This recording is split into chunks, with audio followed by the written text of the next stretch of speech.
Hello दोस्तों, नमस्कार। एक बार फिर से आपके अपने YouTube चैनल जिक्सना स्टडी पॉइंट में बहुत बहुत स्वागत है। जी हाँ दोस्तों, हम बात कर रहे थे वन और वन्य जीव संसाधन के बारे में। हमने पढ़ लिया था वनों के प्रकार। वन के 3 प्रकार होते हैं। नंबर 1 हमने पढ़ा था आरक्षित वन। आरक्षित वन। दूसरा हमने पढ़ा था रक्षित वन।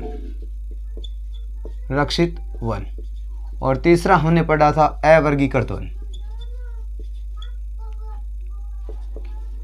अवर्गीकृत वन। हमने 3 प्रकार के वनों के बारे में पढ़ लिया है पिछली क्लास के अंदर। जिन्होंने नहीं देखा है देख लेना। तो आरक्षित वन क्या होते हैं? ऐसे वन जो भारत के अंदर आधे से ज़्यादा पाए जाते हैं, उनको भारत सरकार ने आरक्षित करने की घोषणा की है। और इन वनों के अंदर जो इमारती लकड़ी है या वनों में उत्पादन होने वाले जो भी उत्पाद है, उनको सुरक्षा प्रदान करने के लिए सरकार ने बहुत प्रकार के कदम उठाए हैं। और उसके साथ साथ इसके अंदर वनों में यानी इस वनों के अंदर पशु पक्षी या खेती करने की जो अनुमति है वो नहीं दी गई है। याद रखना कि आरक्षित वनों के अंदर यानी इमारती लकड़ी महत्वपूर्ण जो उत्पाद है उनको बढ़ावा देने के लिए, सुरक्षा प्रदान करने के लिए सरकार ने आरक्षित वन घोषित किए हैं। इन वनों के अंदर खेती करना, पशु चराने की अनुमति नहीं दी गई है।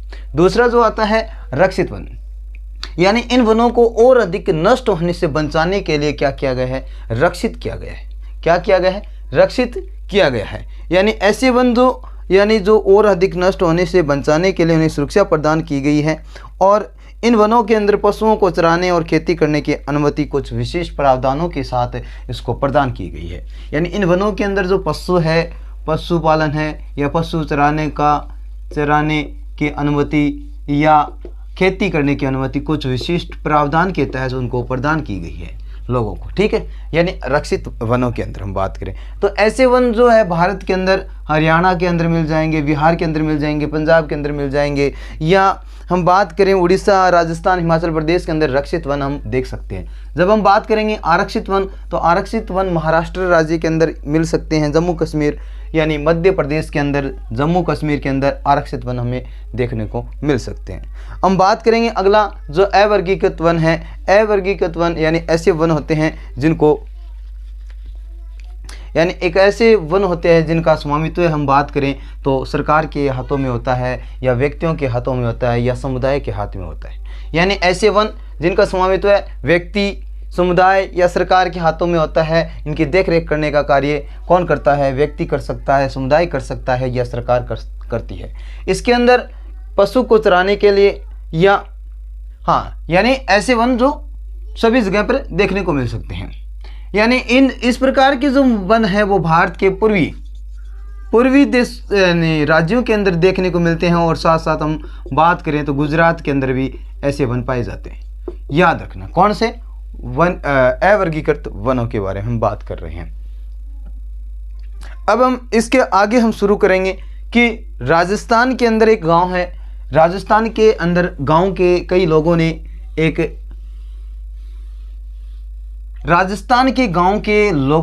वन्य जीव संरक्षण अधिनियम बनाया है सरिस्का अभियान के तहत या सरिस्का बांध परियोजना में।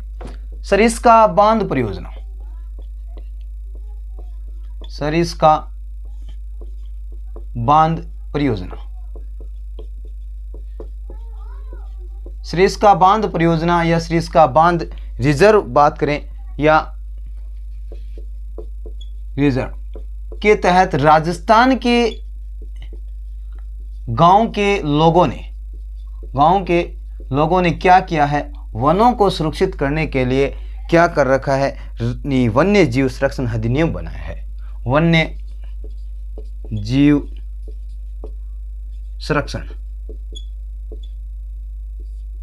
अधिनियम,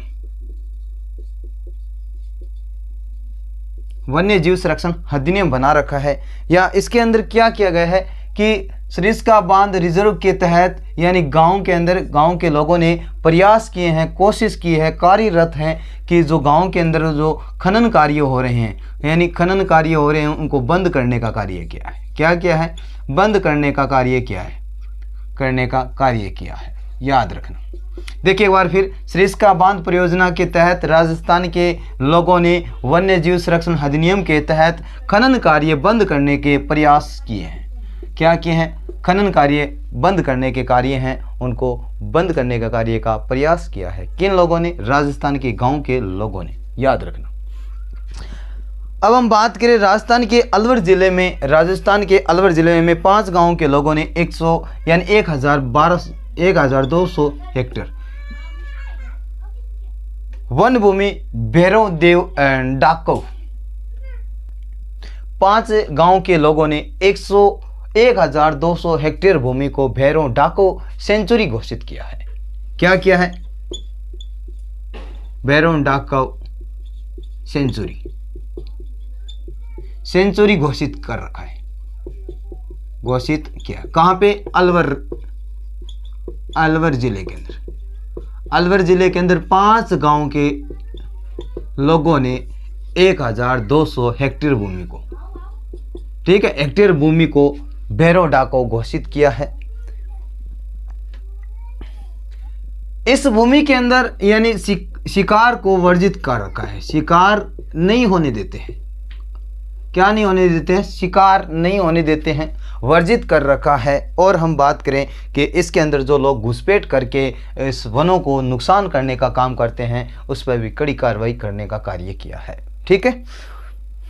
या ऐसे बोले वन्य जीव संरक्षण या वन्य जीव को बचाने का कार्य किया है। एक बार फिर देख लीजिए, राजस्थान के अलवर जिले के अंदर 5 गाँवों ने 1200 हेक्टेयर भूमि को भैरव डाको सेंचुरी घोषित किया है। इसके अंदर शिकार को वर्जित कर रखा है। इसके अंदर क्या कर रखा है? शिकार को बंद कर रखा है और बाहर से घुसपैठ होने का या घुसपैठ करने वाले लोगों को बंद कर रखा है और वन्य जीवों को सुरक्षण प्रदान करने का कार्य किया है। अब हम आगे बढ़ते हैं। राजस्थान के विश्नोई गांव के आसपास हम बात करेंगे तो काले हिरण है, नीलगाय है, यानी कई प्रकार के जीव हमें देखने को मिलते हैं। कहाँ पे? राजस्थान के विश्नोई गांव के आसपास की हम बात करेंगे तो राजस्थान के विश्नोई गांव के आसपास हम बात करेंगे तो काले हिरण, काले चिंकारा, नीलगाय और मोरों का झुंड देखने को मिलता है। कहाँ पे? राजस्थान के विश्नोई गांव के आसपास की हम बात करें तो काले हिरण, चिंकारा, नीलगाय और मोरों के झुंड देखने को मिलते हैं। तो इनको वहाँ की समुदाय ने अपना एक अभिन्न अंग माना है। इन लोगों ने यानी विश्नोई गांव के लोगों ने अपना महत्वपूर्ण हिस्सा माना है इन जीव जंतुओं को और इनको कोई नुकसान नहीं पहुंचाने देते। ये लोग क्या करते हैं? इन लोगों को कोई नुकसान पहुंचाता है उस पर कार्य करने का या उस पर दंड देने का कार्य करते हैं या कार्रवाई करने का कार्य करते हैं। विश्नोई गांव के आसपास जब हम बात करेंगे काले हिरण और चिंकारा, नीलगाय, मोरों के झुंड देखने को मिलते हैं। ये लोग अपने समुदाय का अभिन्न अंग मानते हैं इन जीव जंतुओं को और इनको नुकसान नहीं पहुंचाने देते हैं, ठीक है। आगे बढ़ते हैं। हिमालय में प्रसिद्ध चिपको आंदोलन कई क्षेत्रों में वन कटाई रोकने और स्थानीय पौधों की प्रजातियों का प्रयोग करके वहां पर वनीकरण करने का कार्य किया है। कहां पर? हिमालय के अंदर एक प्रसिद्ध आंदोलन हुआ चिपको आंदोलन ने क्या किया है? देखो, चिपको आंदोलन ने वहां पर हम बात करें यानी हिमालय में प्रसिद्ध चिपको आंदोलन ने वन कटाई रोकने का क्या काम किया है? वन कटाई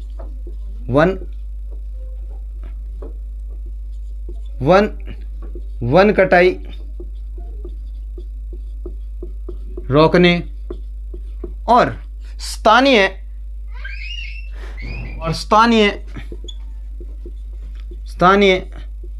पौधों की जातियों का प्रयोग करें, पौधों की जातियों का प्रयोग करके वहां पर वनीकरण किया यानी पेड़ पौधे लगाने का कार्य किया। कहां पर? हिमालय के अंदर जो चिपको आंदोलन हुआ, चिपको आंदोलन आपको ध्यान में है कि पेड़ पौधों की कटाई को रोकने के लिए किया गया और उन्हें साथ साथ में स्थानीय पौधों की प्रजातियां हैं उनका प्रयोग करके वनीकरण करने का कार्य किया है। अब हम आगे बढ़ते हैं कि टिहरी में किसान आंदोलन का जो बीज बचाओ आंदोलन हुआ था, कहाँ पे? टिहरी के अंदर। टिहरी में बीज बचाओ आंदोलन, बीज बचाओ आंदोलन, यानी टिहरी में बीज बचाओ आंदोलन ने और बीज बचाओ आंदोलन हुआ नवोद्याने, यानी नवोद्याने ने दिखा दिया कि यानी टिहरी में बीज बचाओ आंदोलन और नवोद्याने ने दिखाया कि बीज की जो रासायनिक उर्वरकों के प्रयोग के बिना, यानी जो उच्च क्वालिटी के यानी कीटनाशक दवाइयां हैं उनके बिना, कि टिहरी में बीज बचाओ आंदोलन और नवोदय ने दिखा दिया कि जो रासायनिक उर्वरक है उनके बिना, किनके बिना? रासायनिक उर्वरकों के बिना, उर्वरकों के बिना क्या कर सकते हैं? देखो, उर्वरकों के बिना यानी हम अच्छी फसल उगा सकते हैं, अच्छी फसल उत्पादित कर सकते हैं और अच्छा हम आर्थिक रूप को बढ़ावा दे सकते हैं, आर्थिक रूप को बढ़ावा दे सकते हैं। यानी एक बार फिर देखिए कि टिहरी में बीज बचाओ आंदोलन और नवोदय ने दिखाया कि रासायनिक उर्वरकों के बिना हम अच्छी फसल उत्पादित कर सकते हैं और आर्थिक रूप को बढ़ावा दे सकते हैं। अब आगे बढ़ते हैं हम कि जो संयुक्त वन प्रबंधन कार्यक्रम शुरू हुआ था, कौन सा? संयुक्त वन प्रबंधन कार्यक्रम के बारे में हम पढ़ते हैं।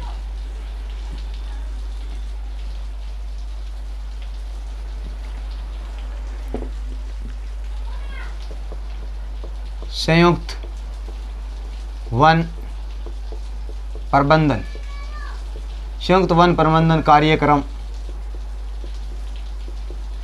संयुक्त वन प्रबंधन कार्यक्रम, यानी इसकी हम बात करें तो इसका मुख्य उद्देश्य यह था कि जो नष्ट हो रहे वनों को सुरक्षा प्रदान करना है, नष्ट हो रहे वनों को क्या करना है? सुरक्षा प्रदान करना है, यानी उनका रक्षा करने का कार्य किया था। किसने? संयुक्त वन प्रबंधन कार्यक्रम ने क्या किया था कि नष्ट हो रहे वनों को सुरक्षा प्रदान करने का कार्य किया था। साथ साथ में इसके अंदर यानी ऐसी कई संस्था बनाई गई गाँव के अंदर, गाँव के स्तर पर संस्थाएं बनाई गई ताकि क्या कर सके? वनों की सुरक्षा कर सके। क्या कर सके? वनों की सुरक्षा कर सके।